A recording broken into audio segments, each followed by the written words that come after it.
Greetings, old friends. Today, let's take a look at this most successful commercial model on the sword market, the Cold Steel Warrior Katana. Now, I know this is a cliche, but this is probably one of the most best-selling product on the entire sword market. And even though it is quite a commercial success for Cold Steel as a company, it isn't really a very reputable model to end customers, and they gather quite a bad rap for Cold Steel, even on its own website. Anyway, who buys Cold Steel swords at its MSRP on its own website? You usually find street prices far lower than the original MSRP.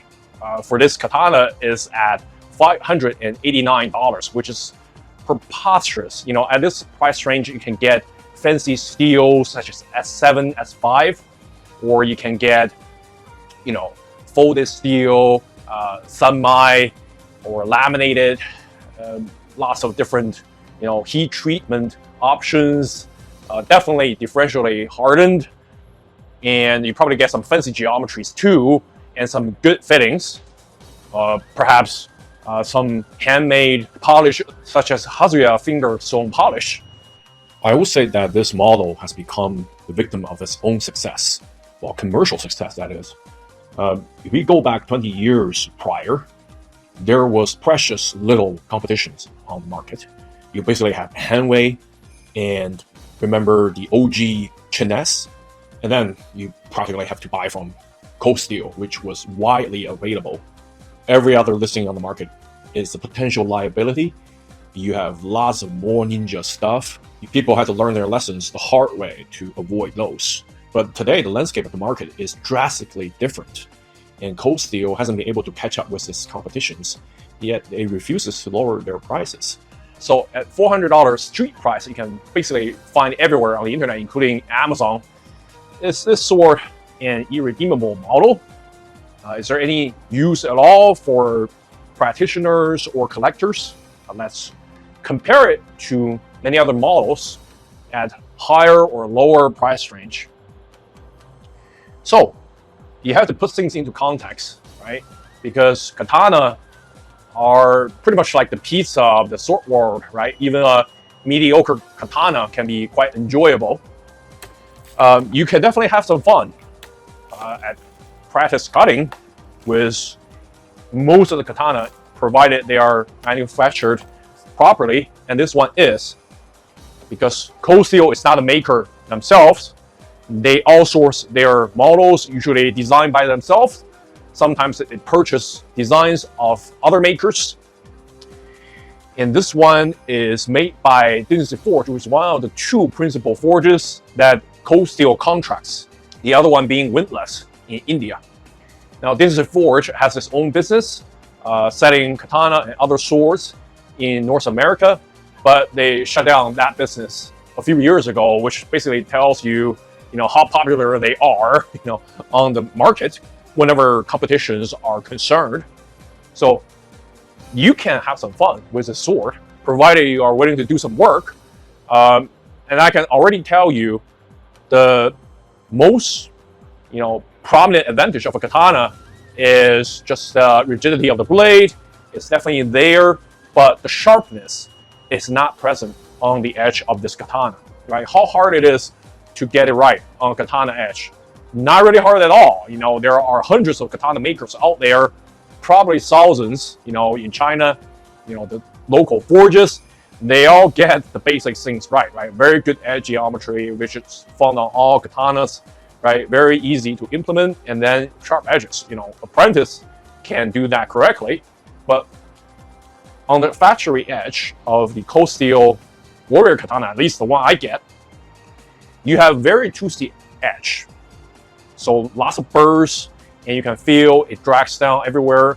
Well, it's not necessarily a big problem, because if you cut closing, twisty edge has like a microscopic serration. Maybe that will help you, because it will latch on the closing a little bit better, and cut open the fabric, provided the edge is overall sharp, right? The apexing is there, but not on this sword. It has to be said that the edge geometry is pretty good. You know, it's basically a flat grind, but with some minor niku, right? Some very, very minor convex geometry to make the entire blade durable. Minor deburring, right? And removing all this debris on the edge with a fine grit belt. 5 minutes and it's adequately sharp. Although you can definitely improve the edge a little bit more with some, you know, additional sharpening. So out of the box, and the one thing that matters the most, the sharpness for katana, and the thing you can basically expect from all levels of manufacturer, it was already not there. So not a great start. And then the complaints registered most commonly on this model is the fit and finish. If you go to Cold Steel's own website, right, basically only the most hardcore fans buy stuff directly on their website, right? Because MSRP is about 50-60% higher than the street price you can find basically everywhere else. Now, even the customer reviews there is quite overwhelmingly negative, like a 3.4 out of 5. Basically, it's a death penalty for a product, and customers overwhelmingly cited the lack of polish on the fit and finish on this model. And you can see, you try to sheath the katana, very raspy, very noisy, meaning that the scabbard is not well fitted. It doesn't really fall in completely. There's a gap at the mouth of the scabbard, and it's very, very tight, which is really dangerous. If it gets too tight, you try to draw the sword out, you can cut open the wood over time. And this is exacerbated by the fact that there's no horn part on the huiguchi, the mouth of the scabbard. So there's no safety measure at all. Interestingly enough, while you don't have that, you have a iron piece of shape at the end of the scabbard. And it's, casting quality is just not good at all, right? And the way it's fitted, it has all sorts of gaps and glue residue, so it's already very unsightly. The overall scabbard finish is very simple, just lacquer, plain lacquer, and there's a lot of ribbling along the surface, so it's not very pleasing at all. And then you have drops of excess lacquer here and there, and just make the overall experience quite negative. And then the mouth of the scabbard is also poorly finished. You don't have an extra part to ensure the security of the scabbard. And then it's not very tightly fitted. You can see the habaki, which is very plain also, at the base of the blade. It doesn't really fit the mouth of the scabbard. So if you try to jam it in, then you're going to have a very hard time unsheathing it. So this is definitely not a good choice for EIDO. Well, the overall weight already excludes that possibility, right? And this is a third concern, which is to examine handling of the entire sword, which is so forwardly heavy, forwardly balanced. Ito wrapping on the tsuka is very, very loose. It's the loosest that I've ever experienced. I've got sent, 3 dozens katanas from different makers. None of them, right, are this loose. And you can peel back the knots and see, the wood. And ironically, because of this, you can even peel back and see the paper triangle used to shape all these knots, on the Ito wrapping, which begs the question, what the point is if, it ends up being so loose and diamonds are so haphazardly formed. And I don't very much appreciate the associated experience.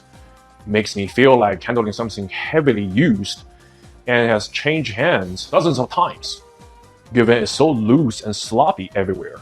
But let's be honest, how hard it is to get it right and tight. Not really that hard.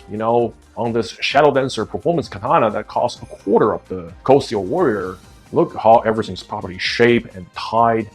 And then you listen to the scabbard fit.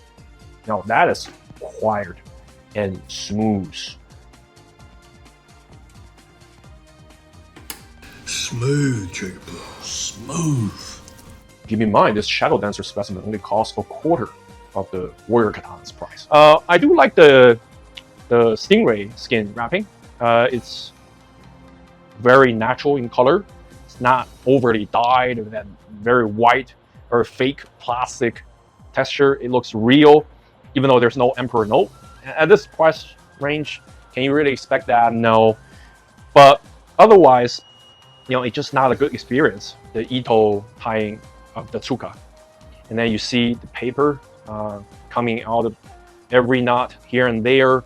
Over time, you can be sure this will unravel.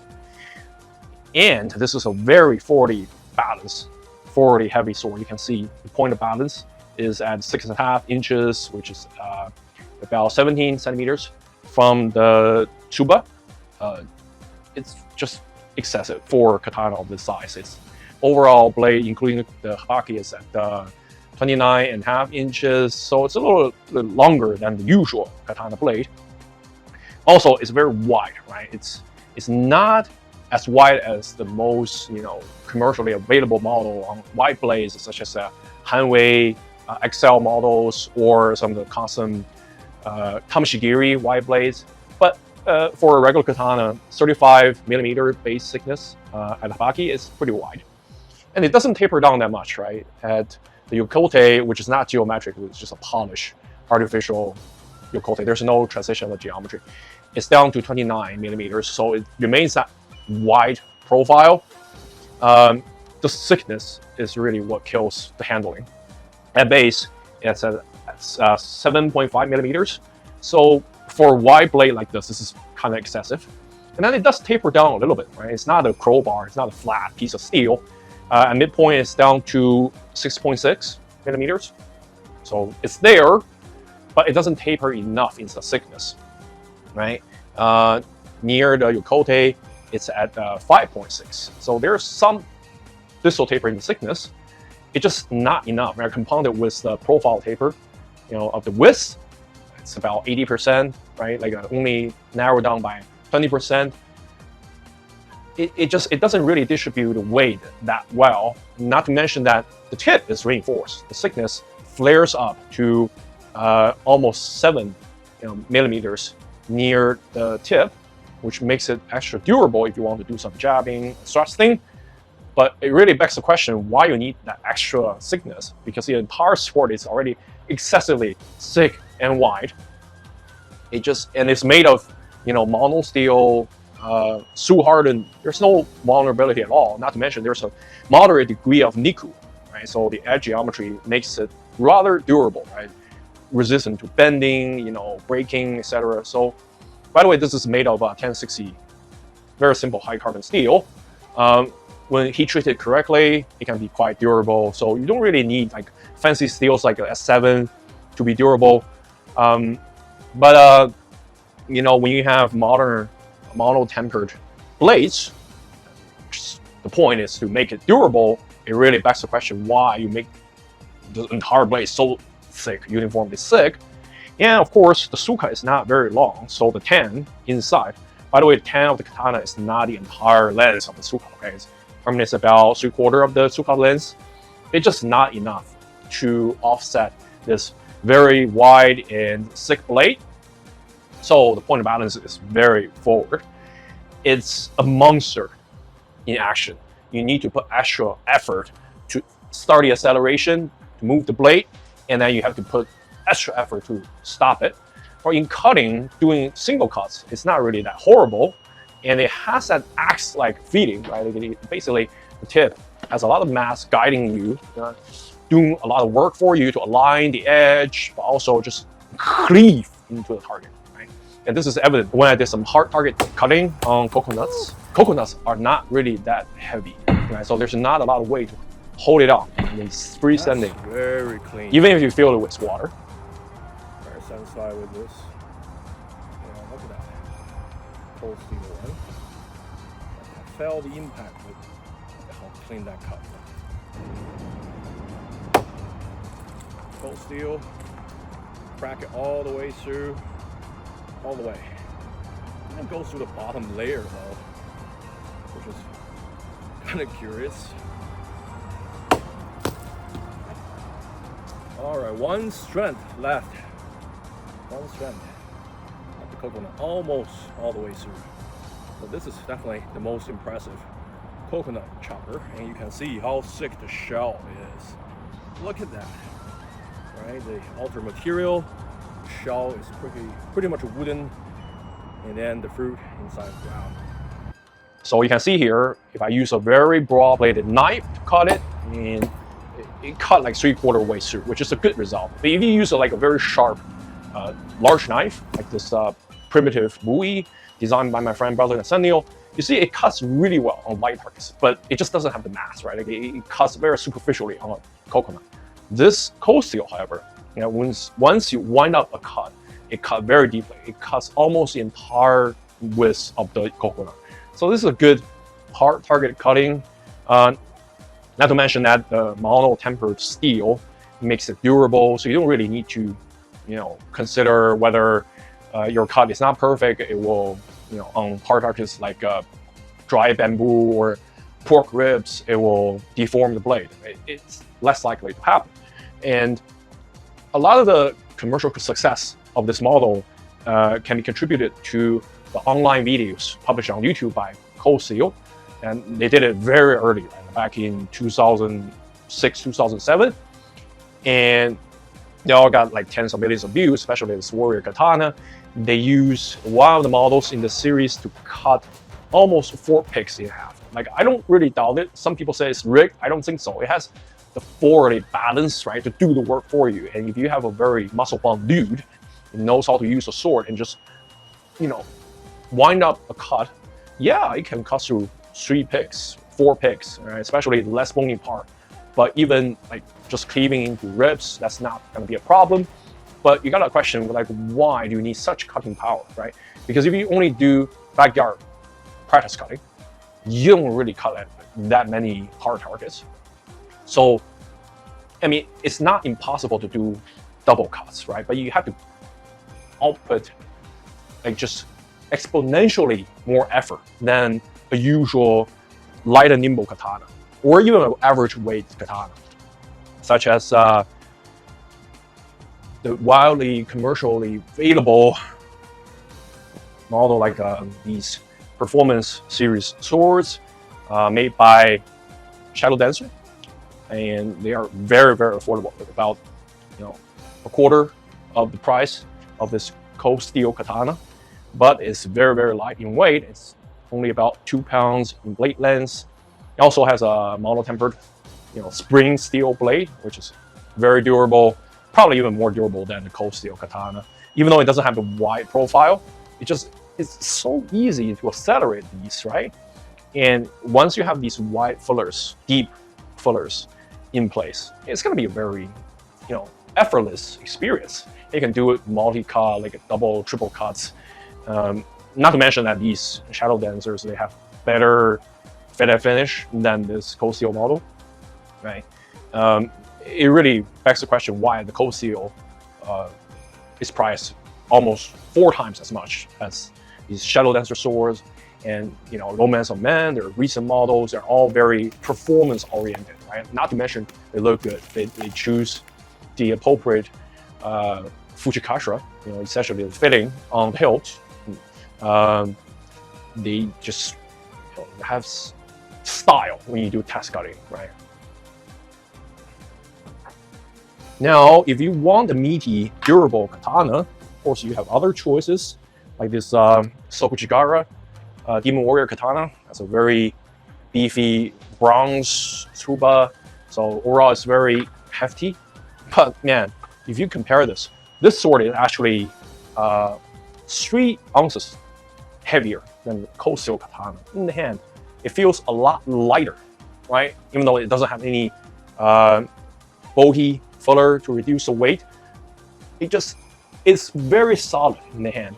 But still, it has the appropriate mass distribution to make it handle more like a sword, right? You fight with, like, it's not really that hard to redirect the blade, right?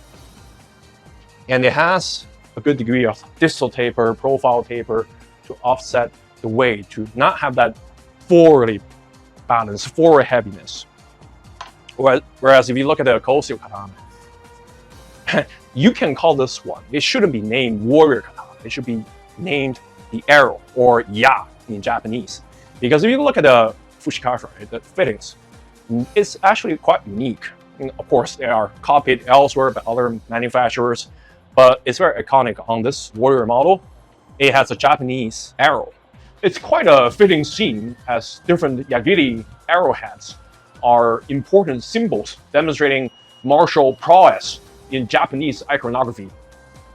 You can see that the two types of arrowheads featured prominently on this set of hilt fittings are the Yanagi-ba, or the willow leaf type of arrowhead with a hard perforation, and the Kalimata style forged arrowheads, the so-called rope cutter.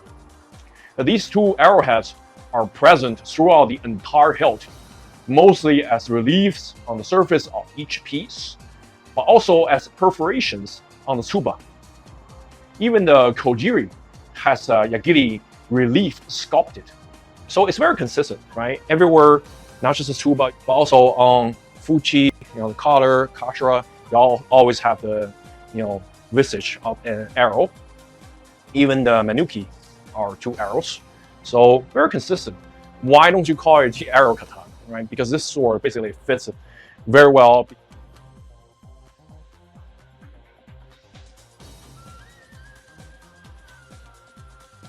Oh, this sword, once you swing it like an arrow leaving the string, there's no stopping it until it hits the target.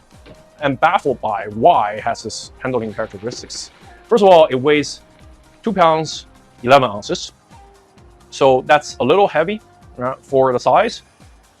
And then you look at, there's very wide and deep bulky on the blade. So it reduces significant amount of mass from the blade. There's gotta be some combination of the profile and distal taper, width and thickness. It doesn't really taper that much, right? And the reinforced swelling tip and the moderate degree of niku, the thickness, just overall make it so much heftier than other models. We can compare this to, I wouldn't even put there because it wouldn't balance really. Let's compare it to the other best-selling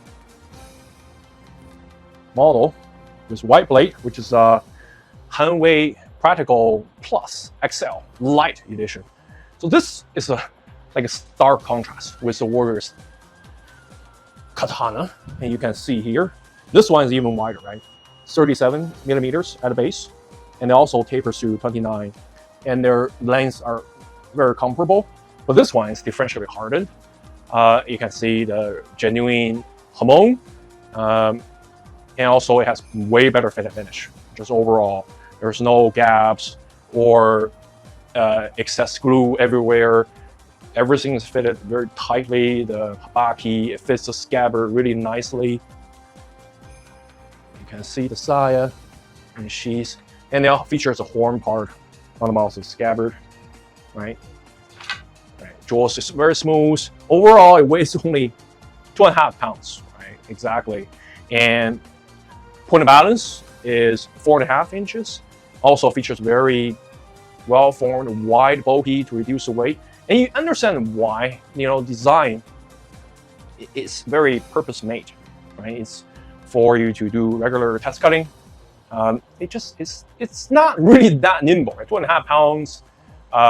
It's 4.5 inches of point of balance. It's average, right? But for the width of this blade, right, it's quite adequate. It's amazingly designed. Whereas the Warrior just feel like dead weight, right? Even though it is more choppy, I just fail to see the point of having the blade is not even as wide as the Hanwei Practical Plus XL, right? And all the fittings, they just look less nice, right? Their price point is quite identical, right? Around $400. But I'll pick the Hanwei Practical Plus XL Light every time, every single day, right? Everything is just more properly made. Whereas the katana made by Cold Steel, right, made by Dynasty Forge for Cold Steel, it missed the mark, right? Like there's definitely features to shine, right? So the arrow seamed fushikashira, the casting quality can be improved, but you understand why it's so rough, right? So popular, right? And it has been made, casted, thousands, tens of thousands of times. So it degrades in its authenticity. It's very rough, but everything else, right? Like the O kisaki, the large tip, it just looks fake, right? Because where it polish the yokote, it's not really where it starts transition to the tip. It's just like an artificial line where you change the polish direction to make it feel like a beginning of the tip. So it's not really a old kisagi. It should start somewhere here, right? And the termination of the fuller can be a little bit further away. Everything is artificial, right? The Y fuller didn't really reduce that much weight. Overall, it's just still unnecessarily heavy and forward heavy. This is a part that I really don't understand, right? If you want to make a solid, durable sword, you can, right? But it's just a bad idea to make something that's heavy and forwardly balanced, right? And it's just overall very rough, okay? Now, for comparison, let's take a look at Shadow Dancer's light and nimble sword's performance on coconuts. As you can see, despite being so much faster and easier to move around, it did about 95% of damage as a Cold Steel Warrior Katana. Basically cleaves through the entire breadth of the inner shell. This really begs the question what the trade-offs are for having such clumsy, axe-like handling characteristics on the Cold Steel sword. Now, before you go ahead and say, this is a sword for bigger boys, I've handled much longer, larger, and heavier swords, right? Even just Japanese swords, nodachi, odachi that has 20% or 30% longer blades than this one. But let's be honest, even though the Cold Steel Warrior Katana is a little bit longer than the average length katana, the blade length for most other sword making civilizations, it's a one-handed sword blade length. It's not even like a particularly long one-handed sword. It's not that it's too large for me. Like you can see here on light and medium target, I can use it with pretty high proficiency. It doesn't tire me out. It doesn't feel horrible, right? It does have that axe-like feeling that guides your hand and does the work for you, right? That weight on the top of the blade, right? So it's not a hard sword to cut with. It's a lot slower to get into that acceleration, and it requires more effort to stop as well. So if you are willing to do some work to clean up the edge, definitely you can still do practice cutting with it. It's just never even near ideal for that purpose. Terrible for Iaido, not that fun to cut with for regular tamishigiri, test cutting.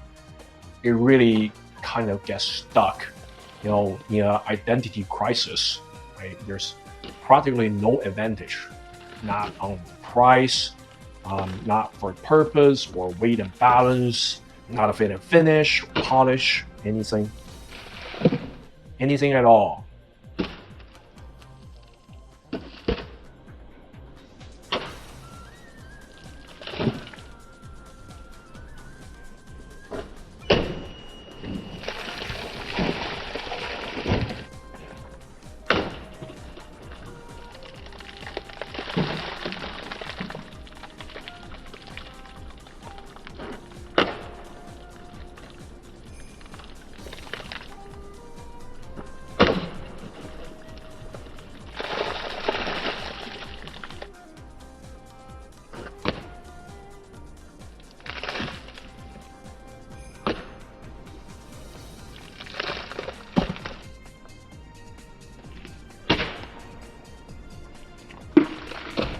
That you gotta have something going for it. This is just not it, right? The loose ito, the gaps in the fitting, the excess glue everywhere on the seppa, on the kojiri, it kills it, right? And not to mention the lacquer on the scabbard is scratched here and there, excessive drops everywhere. overall, I would say no. Even for a $200 sword, right? Like at $400, you got far better options these days. And if you want a 40 balance, like hefty roll cut katana, you have the option to go custom. Okay. For $400, right?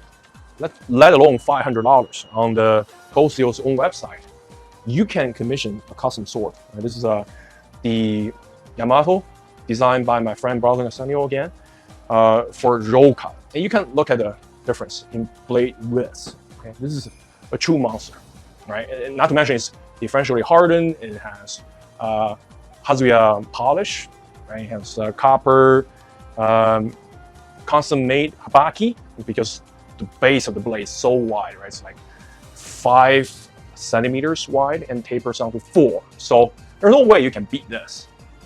And despite this, it's very hefty, almost 1,500 grams, also exceeding 6 inches in point of balance. It still feels a more maneuverable sword somehow, right? Because it's not excessively thick. When you have a wide blade, you can make the blade a little bit thinner, right? It retains that rigidity for you, right? Just with the width itself. When you make a sword that's wide and also thick, there's no way you can just off that balance with just a tsuba, because you don't have a pommel, right? You have to make the tsuka a little bit longer, so the nakago, the ten in there, can be a little bit longer. So you really need to extend the ten. But even that, the ten is usually not very wide or thick. So like how much longer you have to extend the handle to make it offset all that extra blade presence. This is just not it, right? Like if you compare it, there's no comparison at all. Look at these two. Which one would you pick up for difficult cutting feet? Like the roll cut, like 5 tatami rolls. Definitely this one, right? Not to mention the style in this, right? It looks more authentic. Because if you really are into that kind of extreme challenges, it's no longer like about durability, right? You cut those 5 rolls, those are not gonna harm your sword in any way.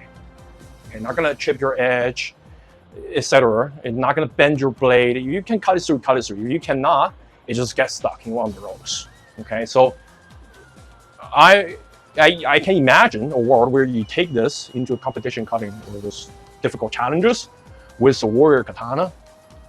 And of course, if you have the strengths, you can definitely make it work, right? You just wouldn't use it to perform, double cuts. It's so uncomfortable. This is the most clumsy katana I have ever handled, right? Like I have handled very long odachis, very wide-bladed, katanas.